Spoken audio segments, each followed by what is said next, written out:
Welcome into this Sunday night edition of Pushing the Pile, brought to you by FanDuel Sportsbook. Make every moment more. Week 12, recap the big numbers to know from every game in Week 12. We're starting a little earlier, JP, because as you know, Sunday Night Football is a treat. We got Teddy Bridgewater in the game, former Miami High School head coach, Teddy Bridgewater back in the game. So we decided to start a little early here for the people. Yeah, state champion head coach Teddy Bridgewater in the game. And it's also kind of cool that he's playing, but yeah, the Rams are a wagon, so we're going to get started on this game, or we're going to start on the Sunday slate early, and then we'll wrap back around to this game. Yeah, we'll find time whenever that one wraps up to discuss it, but we're going to start with the game of the day, the game that I did not see coming. I predicted this, if you'll remember on the show, I predicted that the Cowboys would win, but I did not think it would be in this fashion. The Cowboys beat the Eagles 24-21. JP, what's your big number from this one? My big number for this game is negative 0.39. That's the Eagles' EPA per play in the second half. Of course, a lot of that is due to the two fumbles, but this is a trend for the Eagles in the second half. This is their seventh game this season with a negative EPA per play in the second half. This is not something that just randomly happened. This happens to this Eagles offense a lot more often. Again, the Eagles took a lead 21-0, or I believe it was 21-7 going into halftime.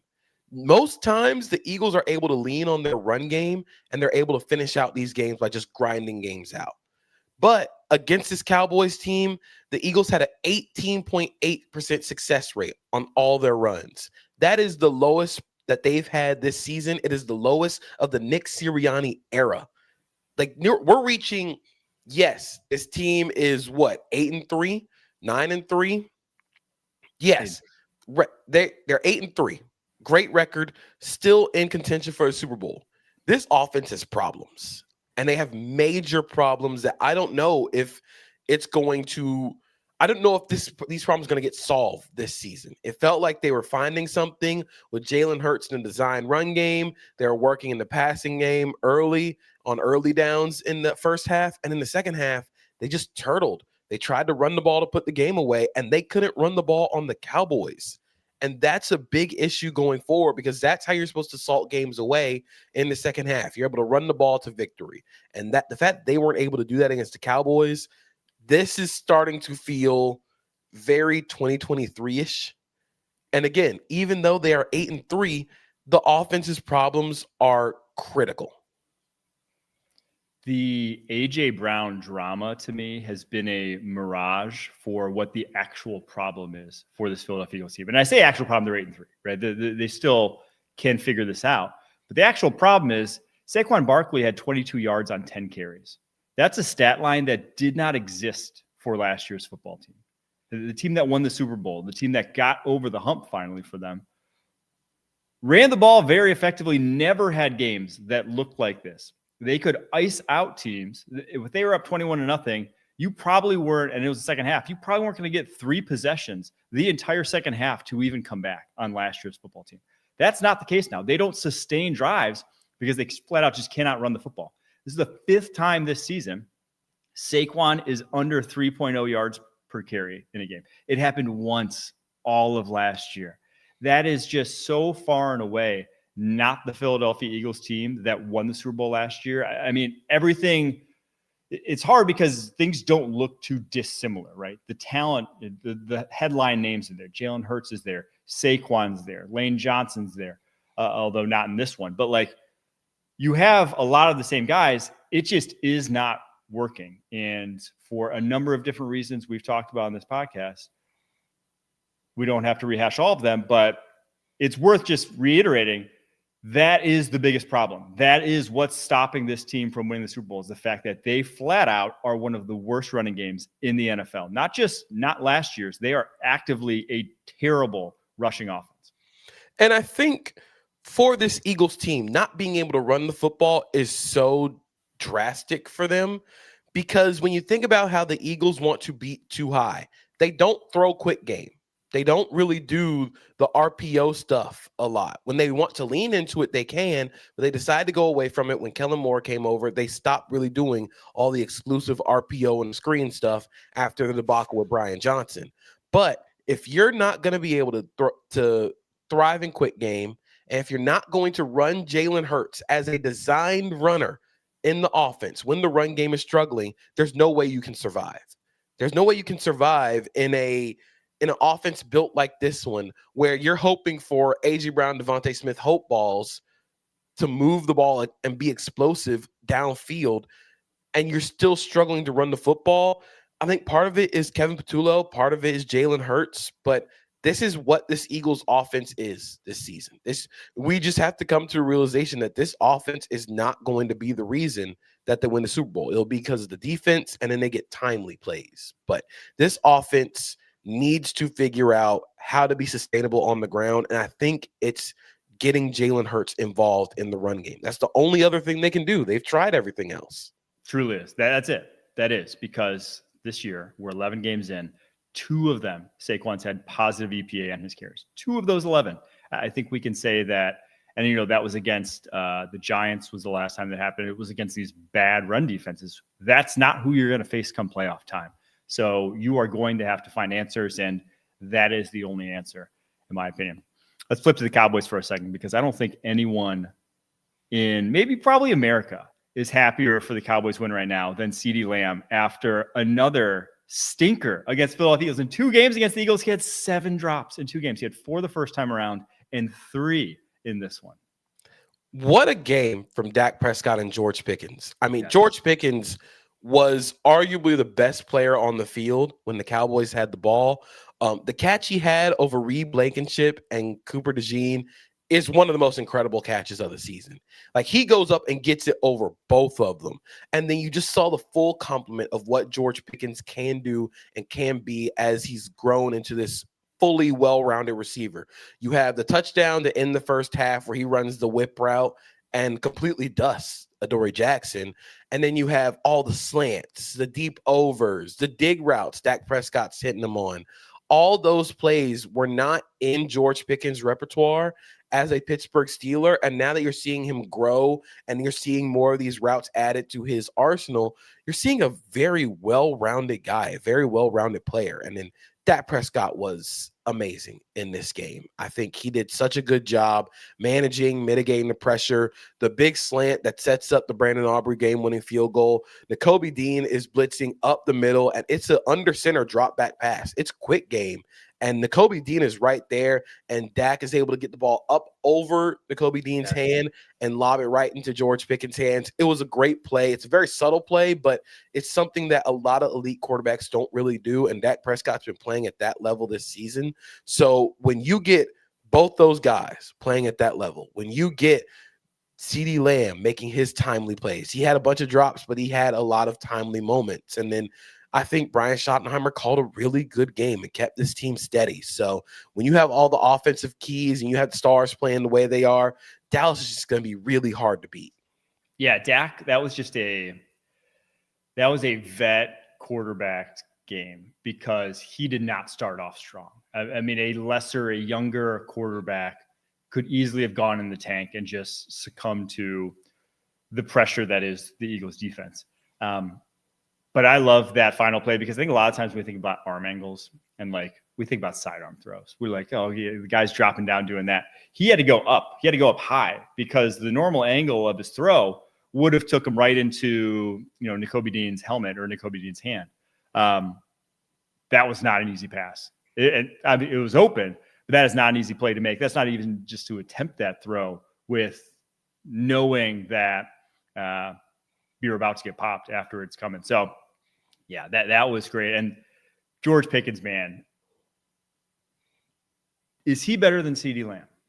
Oh, I mean, it's hard to say no this season. Of course, when you look at a full body of work, I still think CeeDee is better. But this season, George Pickens has been the better receiver. And it's just been because every high leverage moment that they've needed to, they've gone to George Pickens. He has, of course, received a lot less attention from CB1s because of CeeDee Lamb, but it sort of operates in a way, it sort of operates similarly to T. Higgins and Jamar Chase, where Jamar gets a lot of the attention from opposing defenses as the CeeDee Lamb, and George Pickens just feasts on one-on-ones. Like, he was eating Adoree Jackson alive. It didn't matter who was out there. Even after Adoree Jackson got hurt, he was on a roll. And I think that explosive ability, the ability to go up and get the ball, it's just such a cool compliment to what CeeDee Lamb already brings to the table.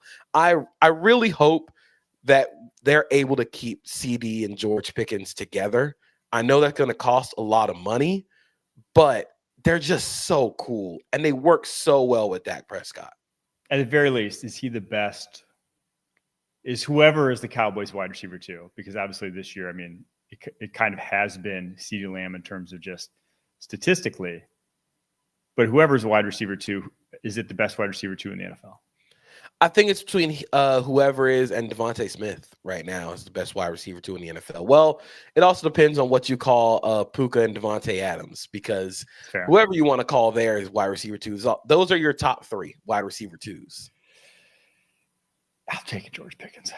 Yeah. At least contract year George Pickens. You tell me a year from now, George Pickens, we might have a different story. But contract year George Pickens, yeah. I mean, not only like the catch over Cooper DeJean, the route had him like 5 yards past anybody. He had to come back for that throw to go get it. It brought the coverage back into it. He's just on a different level right now. If he would have caught that, it obviously was coming back anyway. But the sideline one, he went for a one-hander on that. What was it? The one got called back for a hold. If he caught that, that would have just been like an all-time performance from George Pickens in that game. Alas, it gets called back, bounces off his hand. But what a performance for the Dallas Cowboys. They are now 5-5.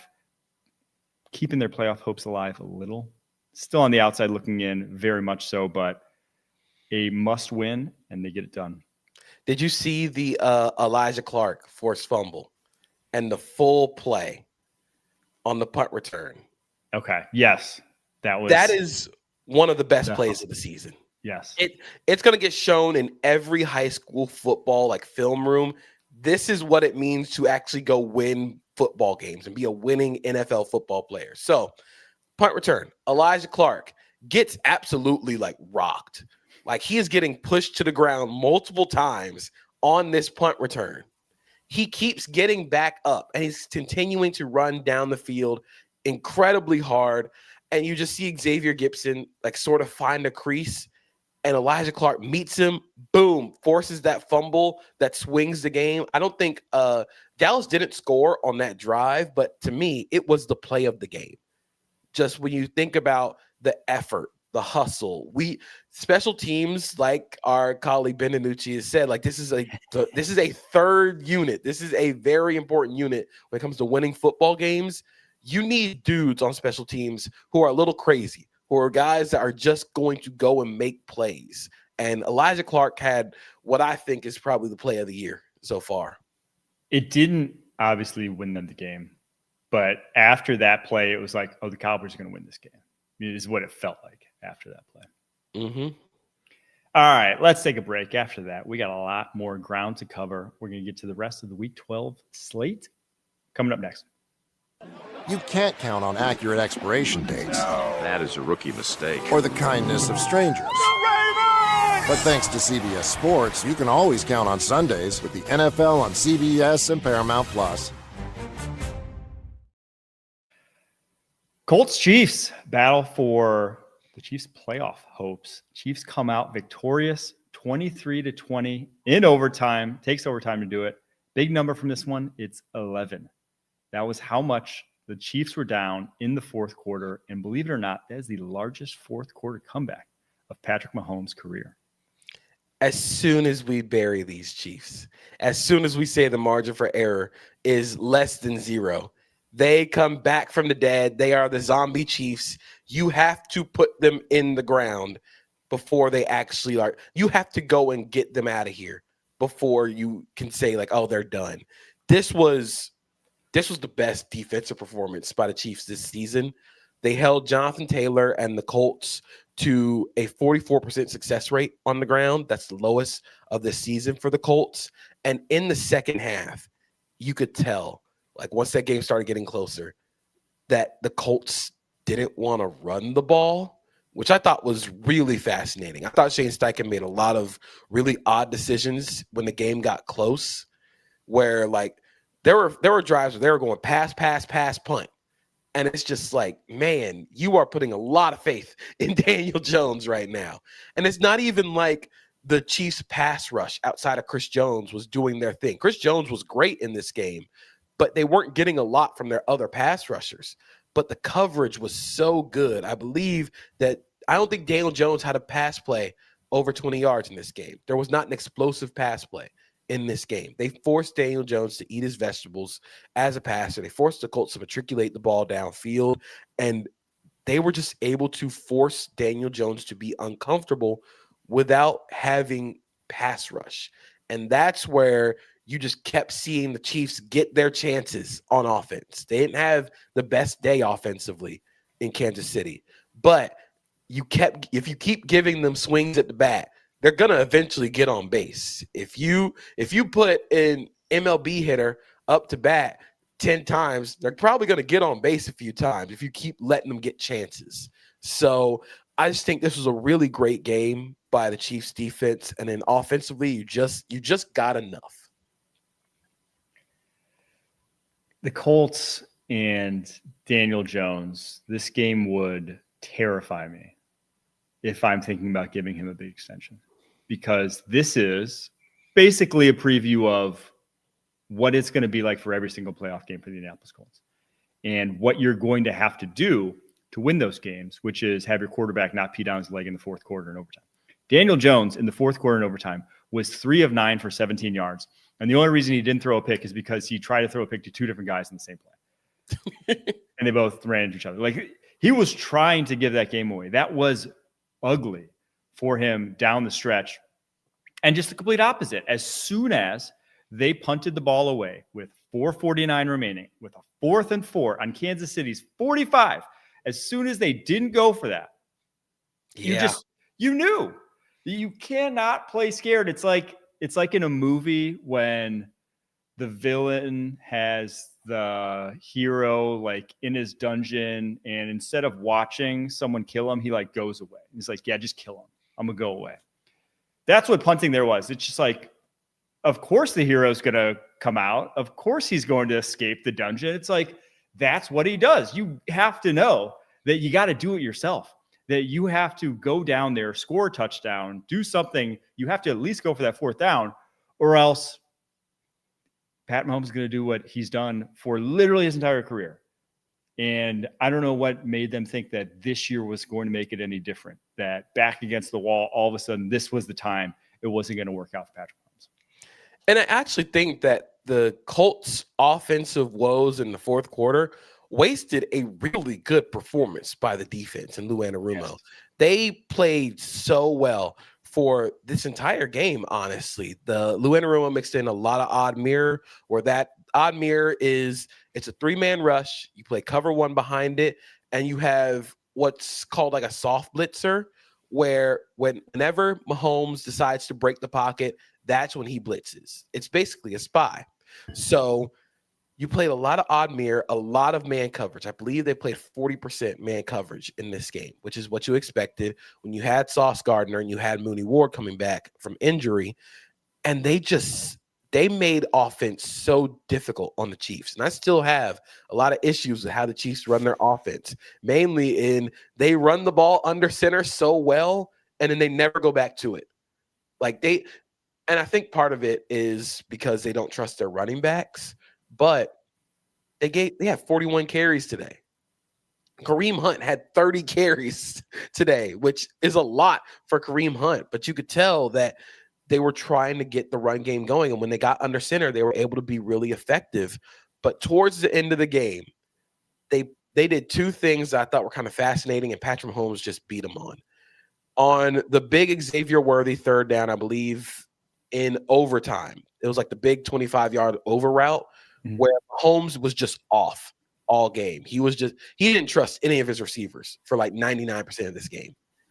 3rd down, they blitz and play cover 1. They don't play odd mirror. They don't spy him. They just straight blitz and play cover 1 behind it. Mahomes beats it easily. and Mooney Ward is running with Xavier Worthy on an over route. And I love Mooney Ward, but Xavier Worthy is probably going to win in that scenario.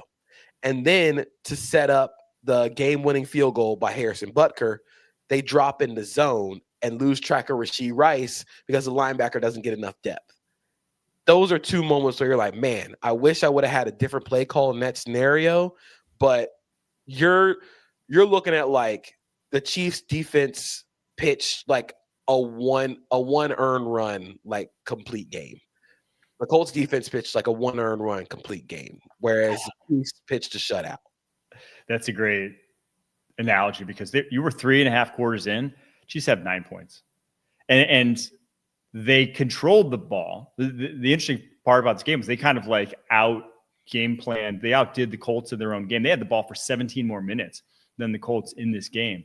They were controlling the ball, but they could never get that play to get over the hump. And I think one of the things about how this Chiefs team is set up is that it's a lot of like either way underneath or downfield. And if you don't hit the downfield shots, which Mahomes the past couple of weeks has just not been hitting those downfield shots to Worthy or Thornton, the offense looks like it's just not going to go anywhere. It just looks like it's a slog to move the football down the field. Yeah, they do a lot of gimmicky stuff underneath because they don't really have the guys to win in man coverage. And then every downfield pass is like, we're just hoping Tyquan Thornton makes it downfield and Mahomes is just throwing hope balls down there because he doesn't trust any of his guys to win in man coverage. They need an in-between guy, and that's what Travis Kelce used to be, but he's not that anymore because he's gotten a little older. It's what Rashee Rice was hoping to be. It's what we were hoping Rashee Rice to be, but now Rashee Rice has sort of turned into this like gimmicky short yardage player. And I think a large part of it is because they lean so much on RPOs. You saw the first play of the game, the interception by Leatu Latu. They're going with one of their like slant, like RPOs with slant tagged on it, and Leatu Latu doesn't move. Like he gets the tip and throws and catches the interception.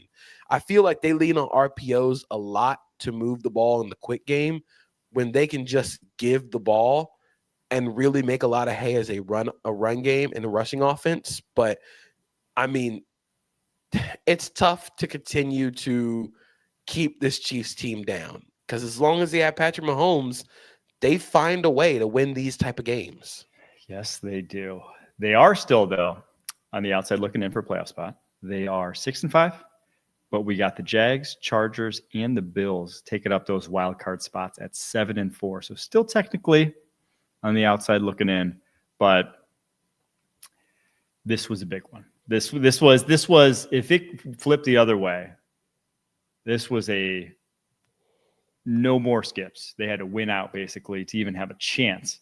Now they can maybe slip up one more time and still sneak in, but still going to be a tough road for the Chiefs. Still not certain they'll be playoffs when it's all said and done, but I would not bet against it. All right, let's get to the Pittsburgh Steelers at Chicago Bears. Bears win another nail biter, 31 to 28. What is the number from this one? My number is 6 because that's how many wins the Bears have in one-score games this season. They had 6 one-score wins from 2022 to 2024. Like, it's just that is what Ben Johnson has brung to this offense, to this team. You once again, like you're sort of wondering, like, hey, Caleb Williams didn't play that great, and you still scored 31 points on the Steelers. You still had an incredibly good day offensively, and I think that's such a good indicator of what Ben Johnson can bring to this offense. And I do think Caleb Williams had some high moments. I think there were some really cool passes in there. He was ripping digs again. I actually thought the quick count into getting the defense offsides into the touchdown to DJ Moore was a really smart play, a really cool play by them. But they were able to overcome Theo Benedict going down. You're able to overcome a lot of injuries. They did not have any of their starting linebackers in this game. This felt like a game early. This felt like a game that the Steelers sort of Mike Tomlin voodoo their way out of with the weird fumble with DeAndre Swift, and then I think it was a touchdown where Caleb Williams was in the end zone and just kind of lost his mind when TJ Watt got close to him. Well, because he wasn't in the end zone to begin with. He ran into the end zone and then lost his mind. That was disaster. Yeah, it was a horrendous play. Like, that was where you sort of felt like this was a Pittsburgh Steeler, like Mike Tomlin. We're just going to muck this game up and make this as uncomfortable as possible. And somehow they won the game. They still were able to find a win. They were still able to put up 31 points. And this offense, and it has everybody clicking on all cylinders. The run game looks awesome. The passing game, while it still has its ebbs and flows, you're still putting up 31 points. You're getting Colston Loveland involved, which I thought was really cool. Everybody has their part in this offense. And I think that's the best thing. And now you're 8-3 going into Thanksgiving. Like, who would have thought? It was funny. Kyle texted me. He said, Colston Loveland, comeback player of the year. The midseason comeback player of the year, which I don't disagree with. He's been awesome of late in this game. He goes 4 catches, 49 yards in that score. They just have so many buttons to push offensively that they are very exciting to watch, especially when you get, say a lackluster defense like the Pittsburgh Steelers they're going up against. But I have a take, and I don't know if Bears fans are going to enjoy this, but to me, it makes sense in my head. This year's Bears team is last year's Commanders team. Is how, in my head, they feel the same. It's like they can score points. Like, I think this team will be able to score on just about anyone the way this offense is clicking right now with the talent they have. I think they might get a false sense of how good they are because you have so many holes defensively right now still. Like, they were not pressuring Mason freaking Rudolph in this game. Like, they still have issues and still aren't a great team despite their record. But you got to tip the cap to Ben Johnson for what he's not only doing as head coach, but as the offense coordinator. And you have to tip the cap to Caleb Williams for not having as many, we said, the disastrous play in the end zone, but like, he only took 1 sack in this game. That was it. So that turnaround from a year ago has been drastic, and you just love to see a guy go in the right direction. He hasn't thrown an interception in a month. It has been a very good stretch of Caleb Williams play, even though the accuracy still, like, you're still wondering if he's going to be like consistently accurate. And I think that, again, the misconception about the Bears offense is, he doesn't have that accuracy. He's not fitting Ben Johnson's offense. When the offense is built on like 20-yard chunks moving the ball. It's why Caleb Williams goes and hunts explosives, because that's how the offense is built. And when they're able to generate those explosives and they're able to run the ball like the way they did, I just think this offense can be so much better. Not even like in 2026, but we could get like where this Bears offense is peaking at the right time going into the playoffs. I'm very curious. We'll see where they end up drafting.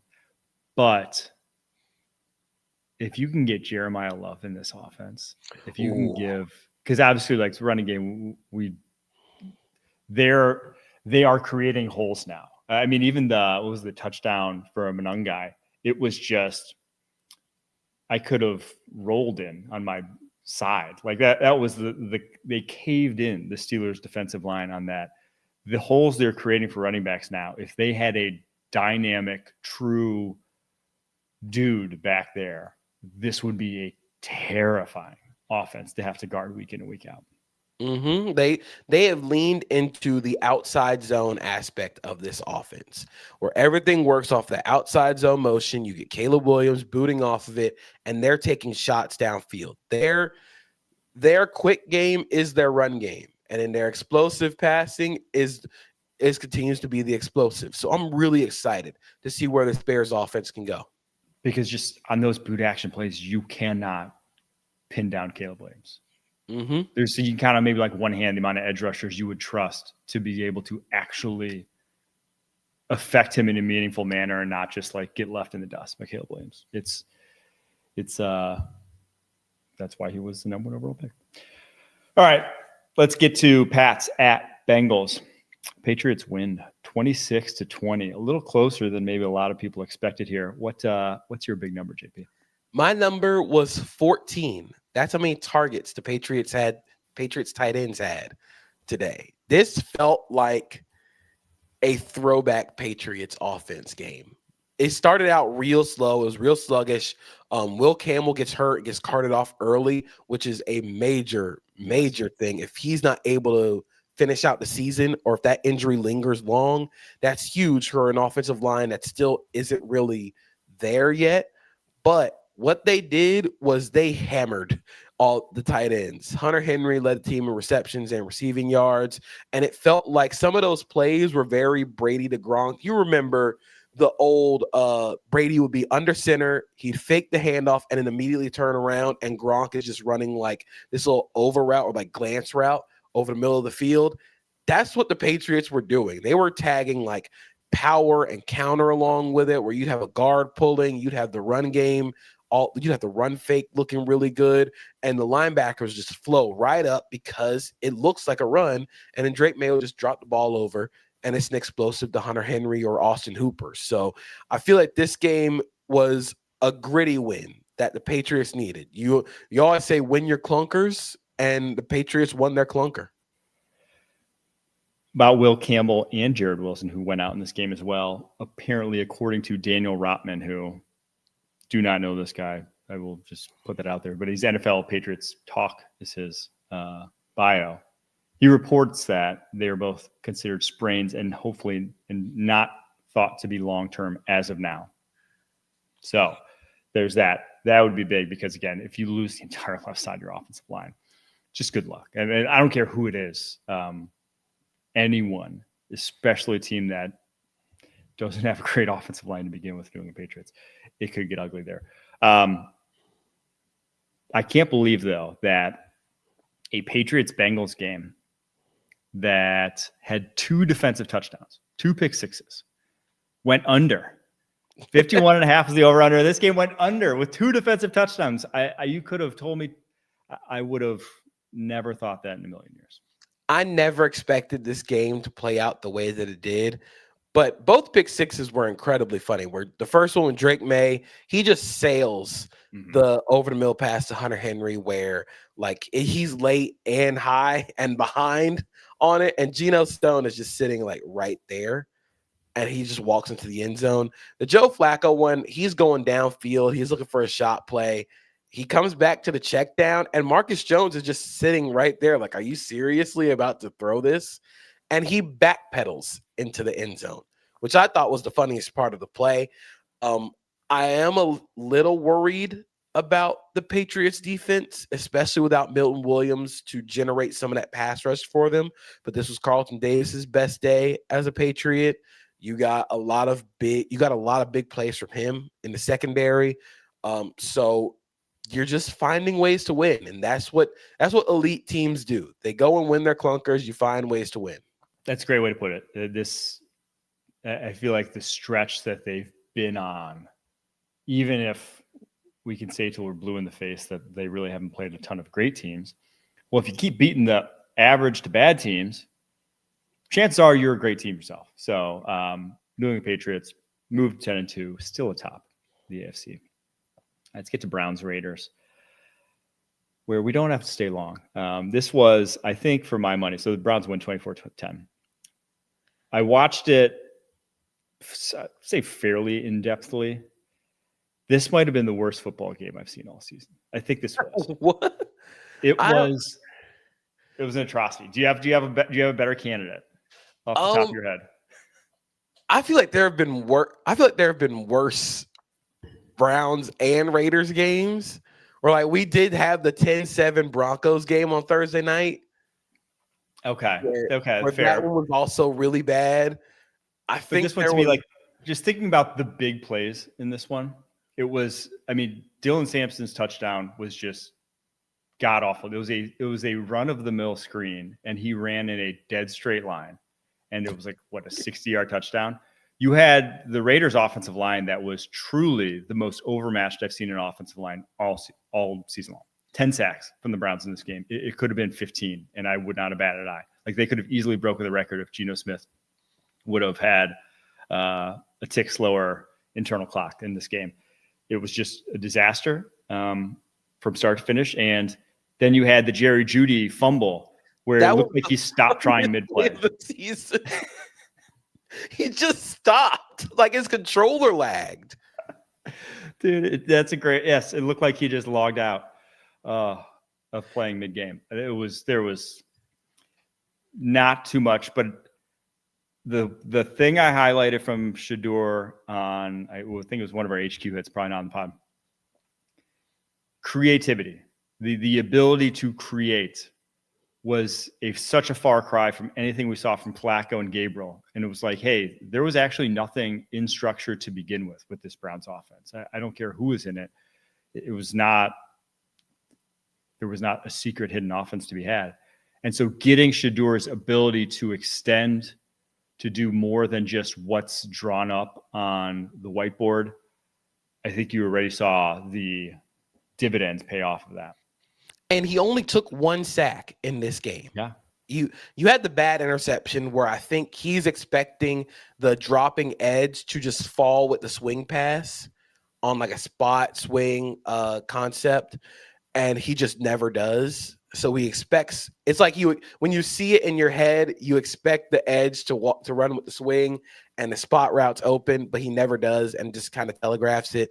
But that creation aspect that you said, the big throw to Isaiah Bond was that creation aspect. It was him getting out of the pocket and creating explosives downfield. That's something that the Browns just didn't have. Overall, I just kind of thought he was fine. Like he clearly, there's still a lot left to be done. There's still a lot of work left to be done. But I wouldn't mind seeing another game with him as a starter, largely just because you're going to get the chance to hit some explosives. You're going to get a lot of really fun players. You're going to probably get a lot of bad ones, but you ride that wave as a rookie. And he did enough to not put the offense backwards. You know, he didn't take sacks. He had the 1 turnover, but when your defense is getting 10 sacks, like you don't have to be Superman. And I think that's the biggest growth that I saw from Shedeur in this game. He didn't play like he had to be Superman. I feel like I want to see more of Shedeur for the same reason I want to see more of Jameis Winston instead of Russell Wilson in New York. It's like, yeah, maybe Russell Wilson's better for your offense coordinator. Maybe he fits their sensibilities more and will run the offense how they want it, whatever. The offense is going to stink if you just run it like that. You don't have talent to do that. So, like, get the guy in there who's going to have a little more high variance. Get the guy who's going to have a little more high highs, even if maybe it comes with some low lows too. So, yeah, that's how I feel about the Browns. But he is now the first quarterback in New Browns, since they restarted the franchise in Cleveland, history, to win his first start in a Browns uniform. So he did what no one else could do. That is an insane stat. That's up there with, I think they showed it during the game. There have been 45 U.S. presidents. There have been 45 Browns starting quarterbacks. And that's just incredible to me. That on this try, you finally get a rookie who wins his first career start. There were 17 guys that came before him that could not get a win. That's unbelievable. 0-17, full new season's worth of games. Yikes. All right. We're going to take a break. After that, we're going to get to the Sunday night football game that went final here recently. Coming up next. When you need your sports news all the time, we've got breaking news to bring to you. CBS Sports HQ gives you a snapshot of all the sports that matter to you. When you need your sports in a snap, find it on CBS Sports HQ. Streaming free anywhere you are. All right, Bucs-Rams went final. Rams win 34-7. JP, what's your number? So my number for this game was 60%, which, as we started putting together our notes, that was the Rams' offensive success rate, which is tied for the 6th highest by any team this season on offense. This was quite frankly like one of the most impressive offensive performances by the Rams this season. Everything worked. Like, there was just Matthew Stafford was putting on a show. I think you could tell that he's playing at such a high level of confidence and aggression throwing the ball that it makes this offense so hard to stop.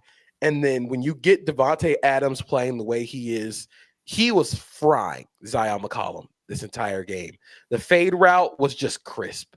Like, I think Chris Collinsworth actually made a good point on the broadcast that with the split that Devontae Adams has, you just can't get beat in. You can't get beat outside. He's tight to the line of scrimmage. Even if he fakes inside, you have help from Antoine Winfield Jr. and he's got a tight split. That's going to be a real tough throw to make. You just can't get beat outside. And Devontae Adams just works him. Then the go route that Stafford drops into a bucket. He was beating Zion McCollum to the outside incredibly quickly. So I just think when you get Devontae playing the way that he is, you get Puka Nacua making all the catches he has. There was a touchdown pass to Colby Parkinson where he no-looks it again. And it's so impressive because he's throwing it to Colby Parkinson at the goal line where they're running a high-low with Puka as the low route and Parkinson as the dig behind it. And he's just no-looking it to move the safety out of the window. He's playing at an MVP caliber level. It makes this team one of, if not the best team in the NFL right now.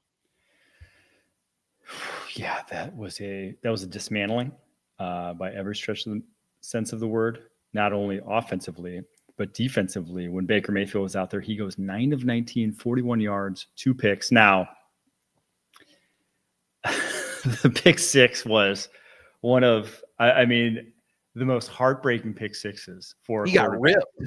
I mean, they made a good point in the broadcast, and I'm curious how the officiating felt so confidently about it that like the review was just a formality. It seemed like, but he had the ball, his knee was down, and then it kind of got ripped off from him. But they also never really caught the ball in the first place. He caught the ball as his knee was going down. Ends up getting ruled a pick six. But that was like once that happened, you're just like, oh, this game's over, because LA was pretty much moving the ball. It just felt like Stafford was out there playing pitch and catch with his boys. Like the Bucs defenders were nowhere to be found on half of those throws. You could tell that this is the limit of this version of the Bucs, the one without Kalijah Kancey, the one without Jamel Dean, who went out after the first drive, the one without Hassan Reddick. When you can't get pressure on Matthew Stafford without blitzing, he's going to carve you. And the Bucs don't have the linebackers in coverage to mitigate that. And you saw it with all the high lows, with all the middle of the field work. They just don't have the guys. And then on the offensive side of the ball, I promise I'm not trying to sound like a Baker Mayfield apologist, although he's played poorly. You could tell that he's sort of jittery in the pocket because of the injuries, because of just the wear and tear of the offensive line. But you can tell this team misses Mike Evans and Bucky Irving because they don't have anybody on the outside who can win in those one-on-one situations. The best way to beat the Rams is having dudes who can win on the outside. And although I love Chris Godwin, love Emeka Egbuka, those guys don't win like that. Chris Godwin's more of a power slot who wins in the in-between game. Egbuka is a lot better when there's a number one receiver sort of taking coverage away from him. So they need Mike Evans back in the biggest way. And then Bucky Irving, you just miss his ability to win after contact. You just miss his juice. And on top of that, Baker Mayfield leaves this game with a shoulder injury. The Hail Mary he threw that doesn't even reach the 20, it was sort of sad. It was. Because it was a horrible throw, and he goes down immediately. And I was like, yeah, he's done. He's done for the day. Like, you can't put him back out there. His left arm was in a sling. Luckily, it's the left shoulder and not the right shoulder. But it was tough to watch because he grimaces immediately. Like, he knows as soon as he hits the ground that his shoulder is hurt. So you worry about the long-term health of your quarterback, and that's the worrisome thing for the Bucs at this point. That we're not going to see the 2025 version of the Bucs fully healthy. We have not seen that yet this season.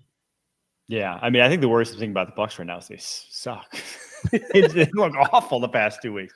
I mean, like, true, like, not only just offensively, where Baker's obviously just like he's hurt, and that's tough. And you drafted Emeka Egbuka, and he is a very redundant skill set to Chris Godwin. They don't offer too much dissimilar to each other when they're both on the football field. So you're not like you're adding a new skill set to the mix to play in there. It's kind of just like two guys who have similar roles that they'd play.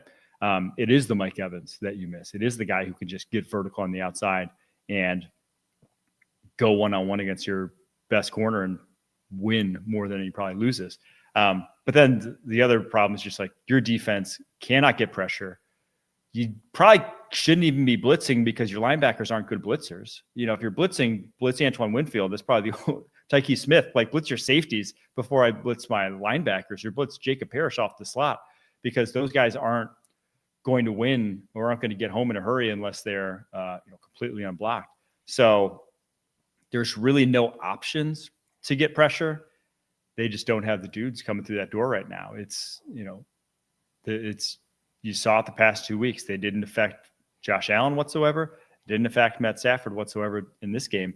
And if that's going to be the case come playoff time, a lot of the quarterbacks in the NFC are going to carve you up. Well, with this loss, this makes Monday the biggest Panthers game in like at least 3 years. Like they could have sole first place of the NFC South, despite everything that has happened to the Panthers this season, with getting like blown. The same Panthers team that lost, I think it was like 40-0 to the Patriots this season, could have first place in the NFC South by this time tomorrow. And I just think that's incredible. I hope they do. They have a minus 42 point differential right now. The Panthers do. I hope they get a 1-score win. Get a minus 41 division winner in the mix. All right, let's get to Vikings Panthers. Packers. Got Panthers on my brain. Vikings Packers. Packers win 23-6. My big number from this one, it's 107. That was the rushing yards from Emmanuel Wilson, who obviously started in place of Josh Jacobs. The first time they've had a 100-yard rusher since week 12 last year. It's been a full calendar year since the Packers have done it, and Emmanuel Wilson taking over. If I would have squinted and not seen the number on the back of the jersey, I would have just told you Josh Jacobs is out there. Did not see a drop off or a dissimilar sort of movement to this offense with him out there. And what I really thought was impressive was the Packers got big and ran the football. They got into 12. They got into a lot more physical groupings and were still able to be effective running the football. Where you sort of missed Tucker Kraft, not only in the yards after the catch department, is he is your best blocking tight end, but you were still able to make some holes. You're able to make some hay on the ground. And I think that's really good for a Packers team moving forward that needs to find some lanes running the football. But it also is very, very, very worrisome for a Vikings team that traded away their best run stopper in the offseason and never got better.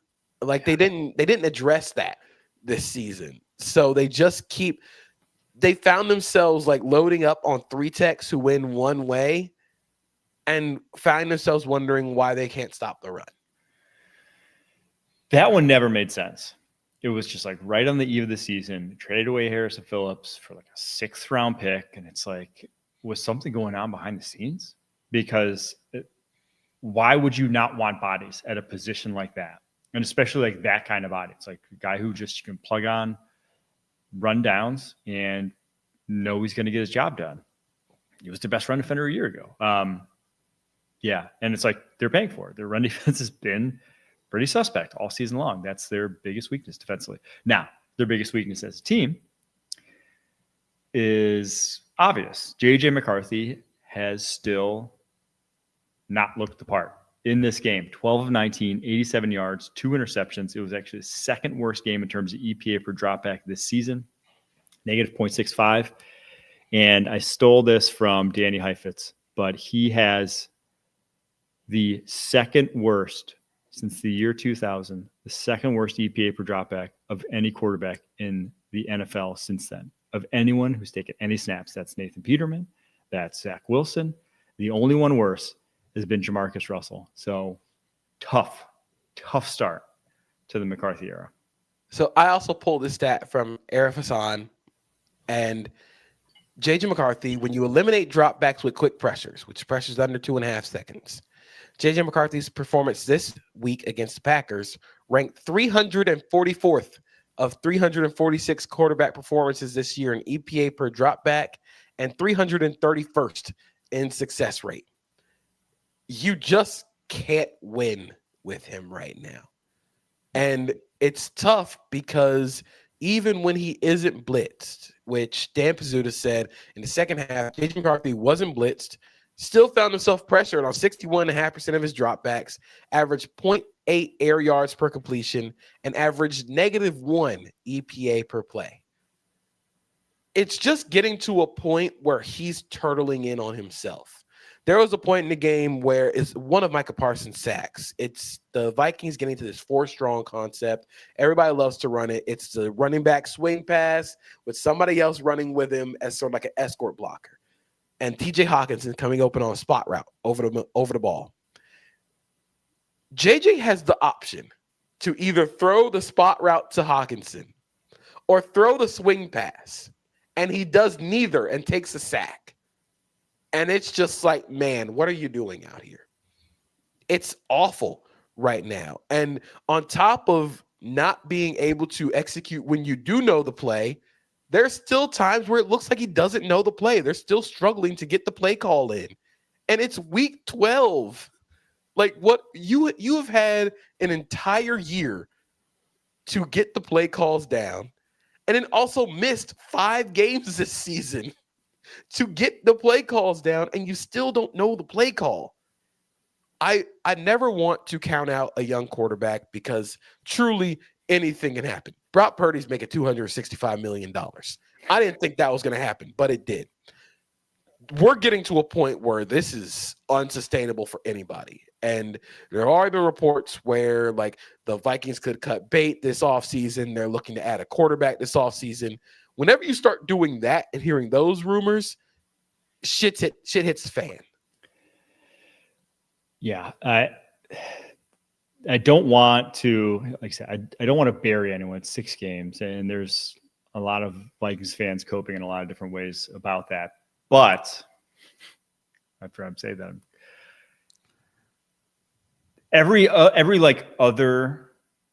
everyone you point to, even like the Josh Allen, for like, oh, look at Josh Allen start to his career. It was a lot better than this. Like everyone who's like actually made it's like still was better than this. Only Jamarcus Russell has been worse through 6 games. So like only one guy. So everyone you point to, it was still quite a bit better than this, is the thing I go back to. And Mujal in the chat said it's going to get crushed like a bug against Seahawks next week. It's like, it probably isn't going to get better. Like at this point, I don't see it really turning around. And can you, with 6 games left in the season for the Minnesota Vikings, can he do enough to like really make you feel good about next year? Like really make you feel good that, hey, we're going to give him next season? I don't know. Like it's going to have to change in a massive way. Even if he's just like semi below average the rest of the season, I think you're still terrified of just giving him the keys to the 2026 season. And it sucks because this was a great game and a great game plan by Brian Flores. You could tell Jordan Love was really uncomfortable every time he had to drop back and pass the ball, whether it be because of the shoulder injury, which I did notice he was handing every ball off with his right hand. It was sort of weird. It was sort of clunky. And I'm really worried about that going into the Thanksgiving game against the Lions. Going to be a fumble. There's going to be a fumble at some point if he keeps doing that. Yeah, like it looks real clunky. But he just looked uncomfortable every time he had to pass the ball in obvious dropback scenarios against the Vikings. And this game was still in reach. It's not like the Packers put together a monster offensive performance, but the quarterback is actively working against you to the point where they put in Malik Willis in a 23-6 game. And it's 23-6. That was disrespectful. That honestly, I saw that. I was like, oh, that's disrespectful. Like, that's crazy, Like, you had the backup quarterback go in a game that's still, like, it's not a blowout. But the fact they're doing that shows just how far the gap is right now. They don't think you can make up a 17-point lead gap with the quarterback that you have right now. I do. It actually made me think of when you put him in. I was like, there's actually a world where it could make sense to have like an ice the game quarterback, because we talk about earlier with the Eagles and Jalen Hurts, how your only answer to running the ball is to get the quarterback involved in the running game. Well, Jordan Love's never going to get involved in the running game, especially with his shoulder banged up. You're just not going to do that. Malik Willis, what do you care about putting hits on your backup quarterback? Like in a 4-minute situation, why not get a guy in there who can give you some option looks, who can give you some favorable looks in the running game? They know you're running anyways. Why not give a guy who can throw a curveball in there to put it in? I think more teams need a 4-minute drill quarterback. I think we need, again, use your quarterback rooms as a pitching staff. Yes. We need a rotation. Get a full rotation there. For the Vikings, they need any starter or reliever or anyone that could come in at this point, because it was terrible. All right, let's get to the Giants at Lions. A wild one. Lions win 34-27, though. Sneak by the skin of their teeth. They found out, let's actually hand the ball to Jahmyr Gibbs there. They found that out down the stretch. But my big number from this one, 1,011. That was the total yardage in this game. Been fewer than 50 games with 1,000 yards in NFL history. This is one of them. Bears, Bengals, the other one from this season that went over 1,000 yards. This one was just stupid. The Jameis Winston receiving touchdown, though, was the hardest I've ever laughed at a football game in my entire life. I'm so glad we got this video. Oh my God. I was legitimately howling. I look like a crazy person. I'm by myself in my parents' house here in Orlando. And I just like scream laughter because it was so perfect. Like just everything about it. I could not believe it when it happened. These are the most inexplicable trick plays of all time. They ran a flea flicker in the first half that should not have worked. Aleem McNeil blew the play up, and Jameis just throws up a prayer ball to Wan'Dale Robinson, who is wide open for a touchdown. And then on the reverse pass, it just looks like sometimes, and I said this to my girlfriend, Jameis Winston plays football like his bones don't exist, like he's just made of rubber.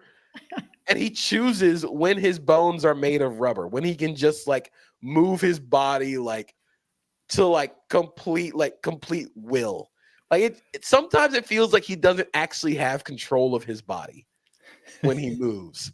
And that's what happened on that receiving touchdown. He back shoulders the pass, by the way. Like he back shoulder caught a pass on a linebacker, a good linebacker in Derek Barnes. And then Barnes just falls down on a Jameis stiff arm. And I'm just like, what's happening in this game? Like this was one where I was following through others on social media, and they came back to it later on. And I was just like, the Giants are up 17-7? The Giants are up by how much? Jameis did what? There was a touchdown pass Jameis threw in this game to, I think, Isaiah Hodgins. That was legitimately awesome. But in the end, we just keep having this same – we keep saying the same thing about the Giants. They can't stop the run. And Jahmyr Gibbs was incredible in this game. Boy, could they not stop the run in this game. Gibbs went for 219 on 15 attempts. 14.6 yards per carry he averaged. 2 touchdowns. The crazy thing, though, so that ties the highest yards per carry ever. Someone else in NFL history had exactly 219 yards on 15 carries. It happened in 2018. If you know this one, it's a trivia question. If you know this one, JP, I will bow down at your ball knower knowledge, because this is a tough pull. 2018, who did that stat line? You said 2018? Mm-hmm. Oh, man. This feels like another NFC player. I don't really know off the top of my head. I'll give you a hint. He never played a season after 2018. That was his last year. He had that game, and that was his final season in the NFL. Oh, gosh. I'm going to throw out a guess and just say Chris Carson. It's like that's a good guess. It's Isaiah Crowell. Cleveland Browns. What? He went for 219 on 15 carries. When I saw that, I was just like, excuse me? Sure, man. Isaiah What? Crowell went for 219 on 15 carries. But yeah, Detroit Lions had to have that. But you do not feel good, even though you got it. Sitting at 7-4 right now, because you would have been 6-5 with a loss there. But the fact that you have to go to overtime to put down a Jameis Winston-led Giants team at home, forget one seed at this point. You just got to make the playoffs here, Detroit. Yeah, it's looking tough, especially on the defensive side of the ball, where you just still sort of worry that they can't really get pass rush outside of Aiden Hutchinson. And that sort of takes a negative effect on the defense, where you're also playing without a lot of guys in the secondary. You just got DJ Reed back. So it's just, I'm just curious on what the Lions are going to be on this season. And now they have to go short week after playing all those snaps on a Sunday, Thursday, early morning game, not early morning, 1 p.m. game, the Thanksgiving game. They play the Packers. Next week, next Thursday, Cowboys. Then the Rams the week after that. It ain't getting easier. The final three, Steelers, Vikings, Bears, gets a little easier, but the way they're playing right now, that next three stretch of games could sink or swim their season a very big stretch here coming up for the Detroit Lions. Yep. It's really going to be, and it's going to be a nice indicator of what this Lions team this season is going to be. Yeah. Because that's your path to a Super Bowl is teams like the Packers, teams like the Cowboys, teams like the Rams. If you can get through them, I can buy that this team can win a Super Bowl. Given what we saw today, though, I'm not buying that just yet. Real quick, Jahmyr Gibbs' EPA per carry today was 1.01. It was the highest of any ball carrier with a minimum of 10 carries this season. The second highest is David Montgomery against the Ravens earlier this year. Something about that Lions running game, even when they don't have their offensive linemen, somehow it still can go off any given week. All right, Seahawks, Titans.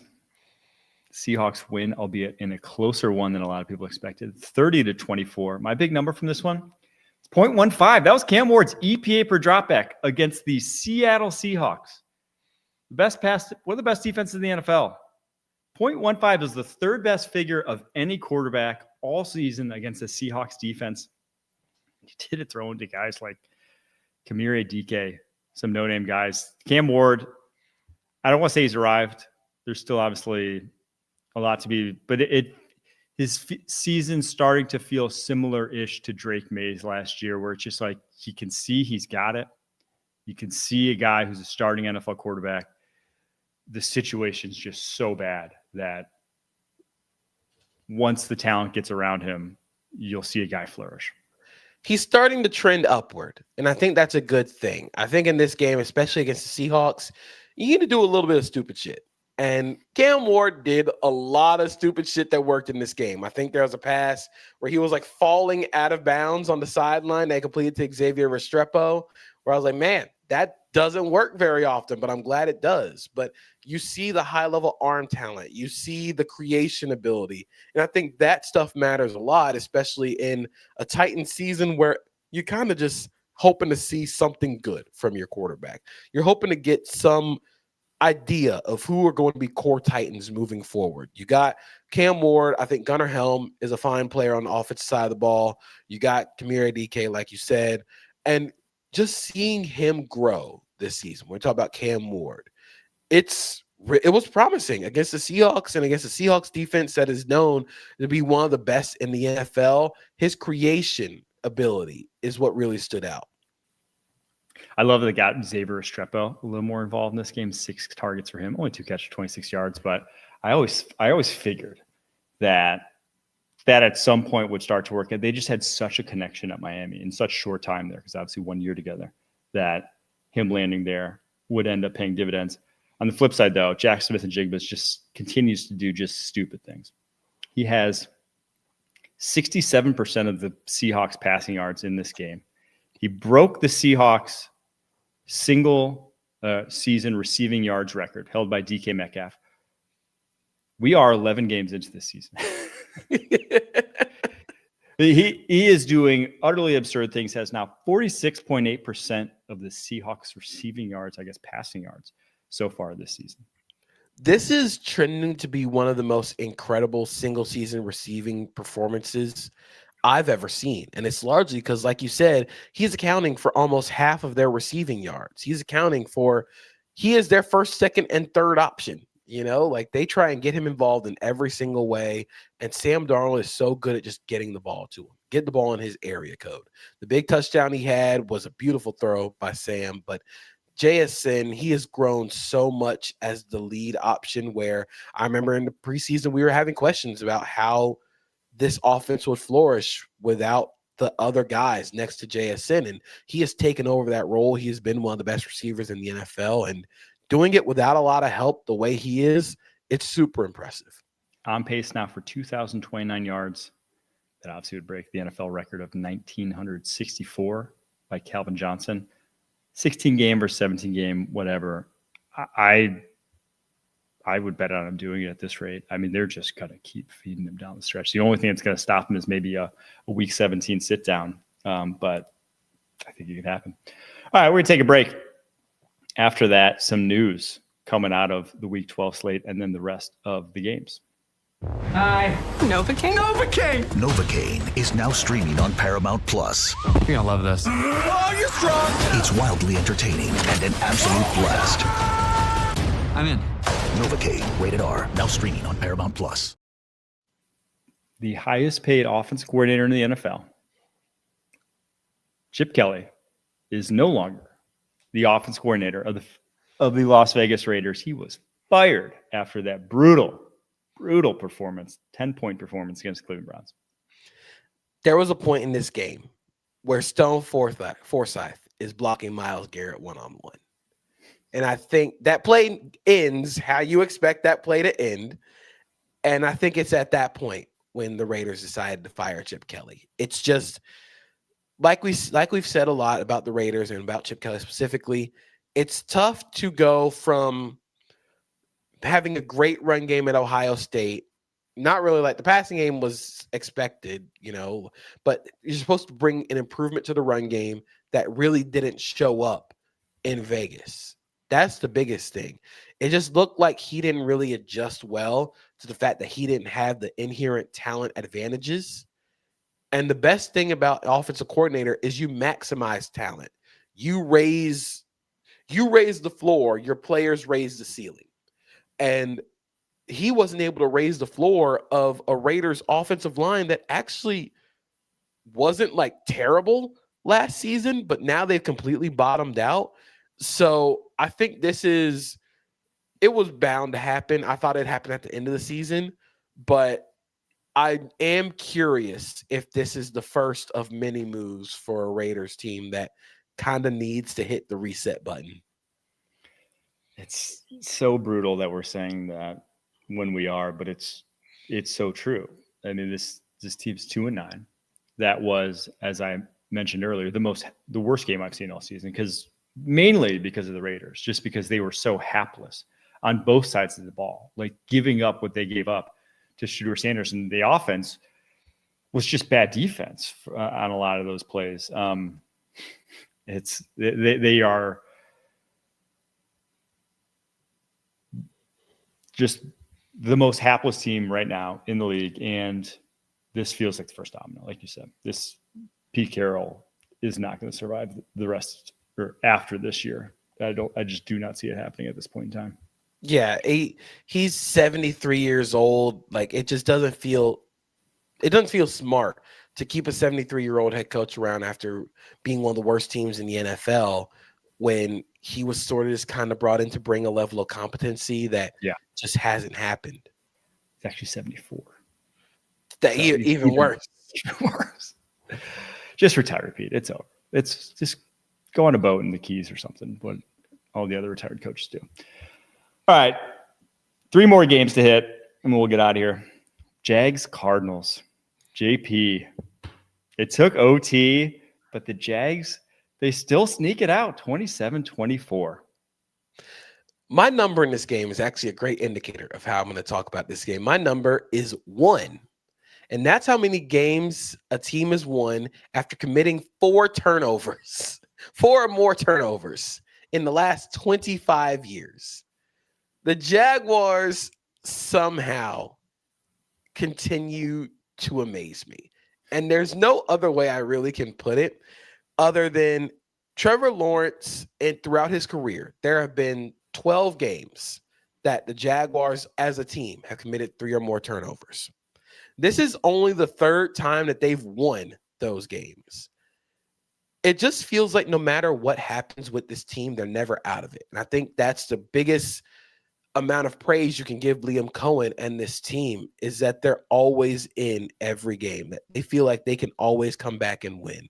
This was real back and forth. I think the second half adjustments were really good, both by Anthony Campanelli and Liam Cohen.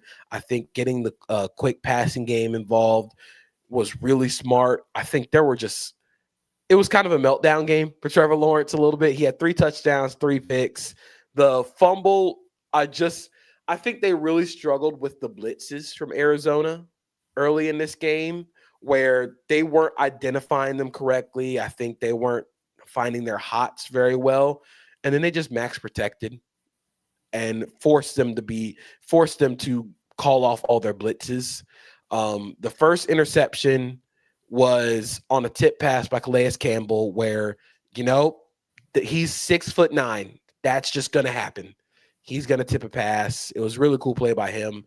The second one, I think, was the worst interception of them all, because they're rushing the process. Trevor Lawrence tries to can this play, get into a different play. There's 7 seconds left on the play clock. So you're already running up against it. You're canning the play. Quentin Morris has to be told by Jacoby Myers what route he's running. The Cardinals drop from a mug front. They drop everybody out, and he throws it right to Akeem Davis-Gaither. And in the third interception, actually set up a touchdown. It was just an awesome play by Budda Baker. And the Jaguars struggled with Budda Baker the entire game, but it was an awesome play by Budda. But I think the adjustments by the Jaguars on both sides of the ball, that has been the biggest and most impressive thing about this regime, and it showed on Sunday. Yeah, I think you hit the nail on the head when we said, just like, this is not a game that the Jags usually win, and they had some great Jags moments. They had the illegal formation on a crucial 4th down that they went for at the end of the game to try to ice it out. They had cornerback Christian Braswell biting on a double move with 35 seconds left in the game and almost giving up a game-winning score there at the end. There was just some boneheaded plays, but defense makes the stop when it matters most in overtime, and they come away with a win. I will say this for the Cardinals, though. I don't think anyone's happier about the soft benching of Kyler Murray than Michael Wilson. Trey McBride might be happier than Michael Wilson. Michael Wilson the past 2 weeks, though, 185 yards last week, 118 yards this week, 10 catches. The first 5 games this season, he had 52 yards total. The first 5 games. He was starting. He was playing the exact same amount he is now. 52 yards. The past 2 weeks, 300 and what is that? 3 yards. Insane stuff. I do have to say, before we get off of this game, shout out to Danny Strigow, who is UDFA from Minnesota, Jaguars defensive end. He has been their best defensive rookie this season. He had a couple nice pressures in this game. He's been really effective on loops and stunts. And Strigow is really cool because he showed up to the Senior Bowl, I believe, on like Friday, like the day before the game. And he got a phone call. I actually talked to him like after practice. He was like, yeah, I got a phone call, asked if I wanted to be in the Senior Bowl after being in the Hula Bowl. And I was like, well, duh. So he showed up that morning in Mobile, got his pads, showed up in practice. Obviously, the Jaguars loved him. They made him a priority UDFA, and he's played really well in recent weeks. Both he and BJ Green have sort of helped just to stymie the loss of Trayvon Walker. So Dan Strigow played really well, left the game with an injury, but he's playing really well for them. And I think it's another good find by James Gladstone. It's one of those where you're in like the white helmet, who you're like at practice and they're not on any of the things. You're like, who the hell is that? Yeah. It was him and Kobe Hudson. receiver from UCF, where I was like, who are those guys? Like, when did they show up? They showed up that morning, and good on them.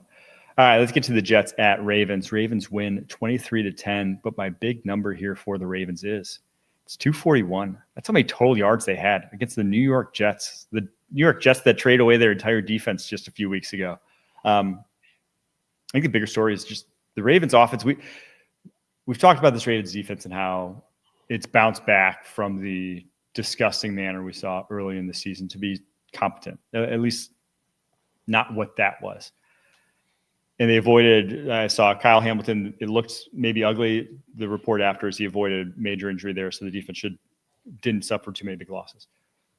But Lamar Jackson, this offense has not been great since he came back from that hamstring injury. His average per game, 181.5 yards per game, 62 completion percentage, 7.3 yards per attempt, only 5 passing touchdowns compared to 2 interceptions, and 17.8 rushing yards. Ravens offense has been a little stinky. It's not really inspiring confidence. I know I have also said, like, the Ravens are going to come back and win the division. I still think they are. But being down 7-3 at halftime to the New York Jets doesn't really inspire confidence.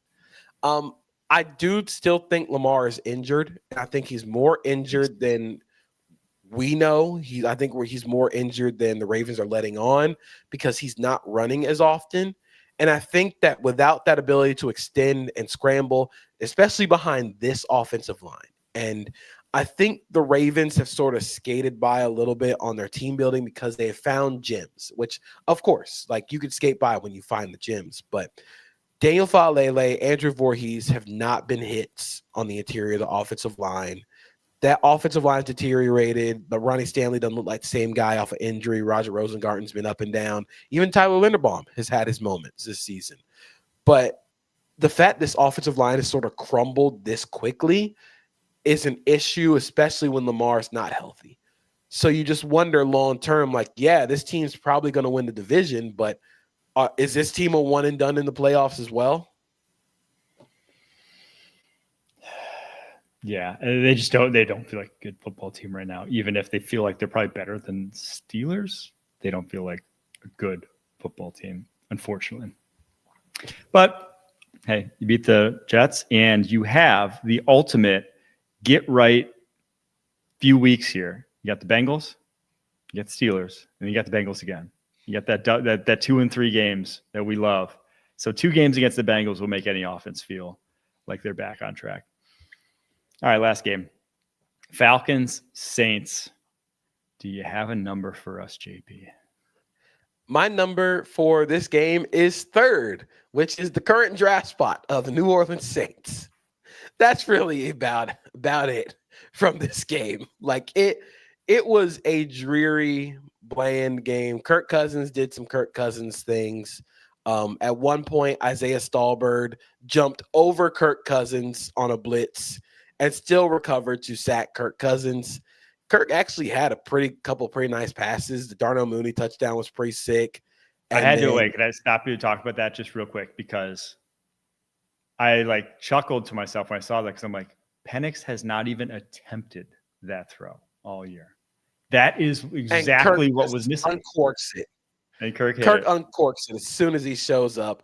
The Davis Sills, again, you're throwing passes to Davis Sills because Drake London's not playing. It was just kind of one of those games where you're just hoping to get it out the way. But I do think the Falcons did what they had to do. They were the better team. They won this game. I do still have a lot of questions about if Kellen Moore's really cut out for this as a head coach. Like, Blake Grupe has not been a good kicker, and you keep trotting him out to miss kicks. And at some point, somebody's got to go make a change. There have been a lot of weird cases of 4th down situations where I know it's the Saints, and you're probably not going to win a lot of games, but you are actively not helping in 4th down situations, and just the offense hasn't really been there. So I do wonder how good Kellen Moore can be as a head coach, because this Saints team just feels like they're absolutely juiceless. No, I do not disagree there. And the one thing that may be a saving grace is that the Saints are not a quick to move on sort of team. They don't have, and they kind of knew they were going to stink this year, I think. And they may not even be firing their GM, Mickey Loomis, after just years of this, whatever they're doing, kicking the can after Drew Brees to like slowly bottom out to now maybe the worst team in the NFL. But I want to go back to real quick, just that Kirk thing, 'cause it's worth reiterating just how little Michael Penix attacked the middle of the football field. I was looking at this earlier this week and I couldn't believe it. He has 2 attempts over 22 yards between the numbers all season long. 2. That is like like a deep dig or a deep post or anything of that nature. Twice. 0 completions on those 2. Just a complete aversion to an area of the football field that with 2 high defenses, you got to hit. Mm-hmm. If you're playing too high, that is like where you need to be living in today's NFL. And Penix, if that doesn't change in the future, the offense is going to look like what it looked like when they had Michael Penix in there. Taysom Hill went 0 for 2 passing today and also had 10 carries and also was running routes. Dude, Alvin Kamara got hurt and they just put him at running back. This is way too much Taysom Hill. Kamara got hurt and it's like, put some Taysom Hill on it. No, Devin Neal is good. That's why he's there. And you gave 10 carries to Taysom Hill. And Tyler also, Shuck had 7 carries. What's happening over there? And again, it's just like, hey, man, Kellen Moore might not be long for this job. Because why do you keep putting Taysom Hill out there? Like, the Taysom Hill stuff was interesting in 2020. But now everybody knows what's going to happen. all right, I do this like multiple times a year, but how old is Taysom Hill? He's like 36. He's 35. That's unbelievable. He's literally born the same year I am, and he's getting 10 carries in an NFL game at running back. Enough. I'm so done with the Taysom Hill. Like, I'm so done with the psyop Taysom Hill. It's got to stop. 2025, dude. It really is. Like, it's crazy that he's getting 10 carries in the NFL game right now. It feels like an industry plant. Like, why are you giving me industry plant mandated Taysom Hill carries in an NFL game in 2025? You have to have better options than that. Yeah, I just like, if you're a Saints fan, you're sick to your, like, you're just like, what do we do? Like, what? It's alienating to see a 35-year-old getting the bulk of the carries when it's like you have young guys. It's just like, try to give them some run. I don't know. Huh. There it is, your Week 12 slate. We will be back on Tuesday doing our power tiers as we always do. Thank you so much for tuning in. Until next time, keep pushing.